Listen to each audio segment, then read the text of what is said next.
Hey, je suis Stéphanie de Work Your Change et je vais vous parler de la gestion de carrière. Alors, la gestion de carrière, comment y travailler? Eh bien, dans une vidéo précédente, je vous ai mentionné 4 membres: travailler à son ventre, travailler à ses bras, à sa tête et à ses jambes. Alors, comme on a vu, le ventre, c'est déterminer ses valeurs, ses intérêts, ses ambitions, c'est déterminer ce que l'on veut.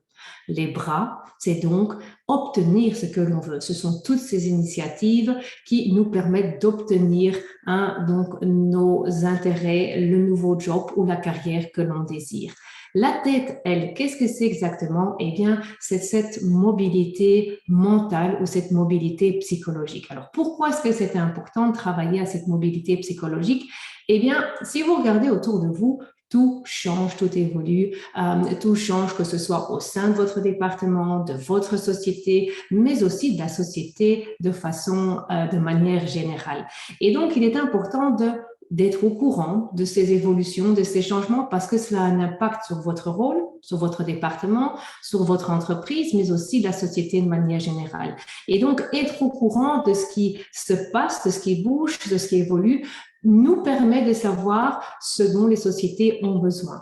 Des nouvelles compétences, des nouveaux savoir-faire qui sont importants, vous permettent d'être à la hauteur et vous permettent également de garder votre job au sein des entreprises. Une société a notamment toujours besoin que les personnes aient les dernières compétences qui soient nécessaires pour subvenir aux besoins du business. Donc, comment être au courant de ce qui se passe dans votre département, dans votre société et dans la société de manière générale? Et il y a quelques idées. Dans un premier temps, c'est simplement de lire cette newsletter probablement que vous recevez dans votre société. Mais c'est aussi, par exemple, participer au town hall. C'est aussi éventuellement aller manger, avoir un lunch avec des personnes qui ne sont pas dans votre département, mais qui travaillent peut-être dans un département, dans une autre business unit, de vous intéresser à ce qu'ils font, à quoi ressemble leur job, qu'est-ce qu'ils font exactement. C'est aussi éventuellement participer à un réseau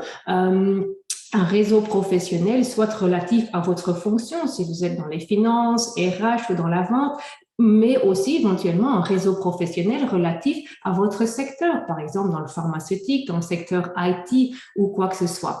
Donc, toutes ces initiatives pour être au courant de ce qui se passe, de ce qui se bouge dans votre société, des évolutions, la compétition, les concurrents, etc., vous permettent de savoir ce dont les sociétés ont besoin à l'heure actuelle. Et à partir du moment où vous savez ce dont les sociétés ont besoin au niveau de compétences, vous-même, vous savez ce dans quoi vous devez investir. Les compétences, les besoins, les savoir-faire donc évoluent puisque les sociétés doivent produire ou rendre des services pour leurs clients. Et bien, de cette façon-là, vous saurez ce dont elles ont besoin et vous pourrez vous-même déterminer ce dont vous avez besoin pour pouvoir investir éventuellement dans de nouvelles formations ou de nouvelles compétences pour pouvoir être sûr de garder votre emploi au sein des entreprises. Voilà, dans la prochaine vidéo, nous allons parler alors de la mobilité physique, nous venons parler de la mobilité mentale. Si vous voulez être au courant de la prochaine vidéo, je vous invite à vous inscrire à ma chaîne YouTube et également d'appuyer sur cette petite sonnette qui vous permettra de savoir quand il y aura une nouvelle vidéo. À bientôt, j'espère.